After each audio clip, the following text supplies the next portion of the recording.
Welcome to McPlum, simple solutions served daily. You start by defining exactly what you want: the subject, mood, style, color palette, and aspect ratio. Once done, open Gemini's image creation mode and sign in.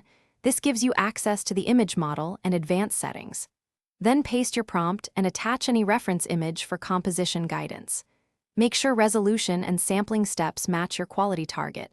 Higher steps yield finer detail, but take longer. Finally, select the model variant tuned for images, so the renderer interprets your instructions correctly. Now refine.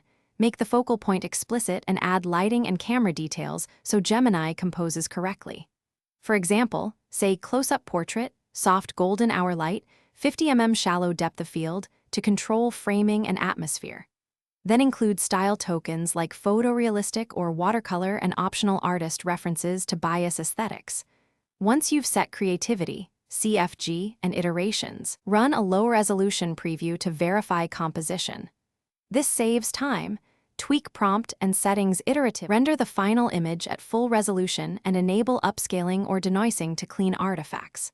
Once rendered, inspect details against your reference and export in the desired format. If the result is close but not exact, iterate. Tweak the prompt, adjust lighting or style tokens, or change the seed to get variations. If artifacts or odd anatomy appear, lower creativity and increase steps to stabilize details, or rerun with a different seed. This single-cycle refinement is the only dependable way to reach your final image.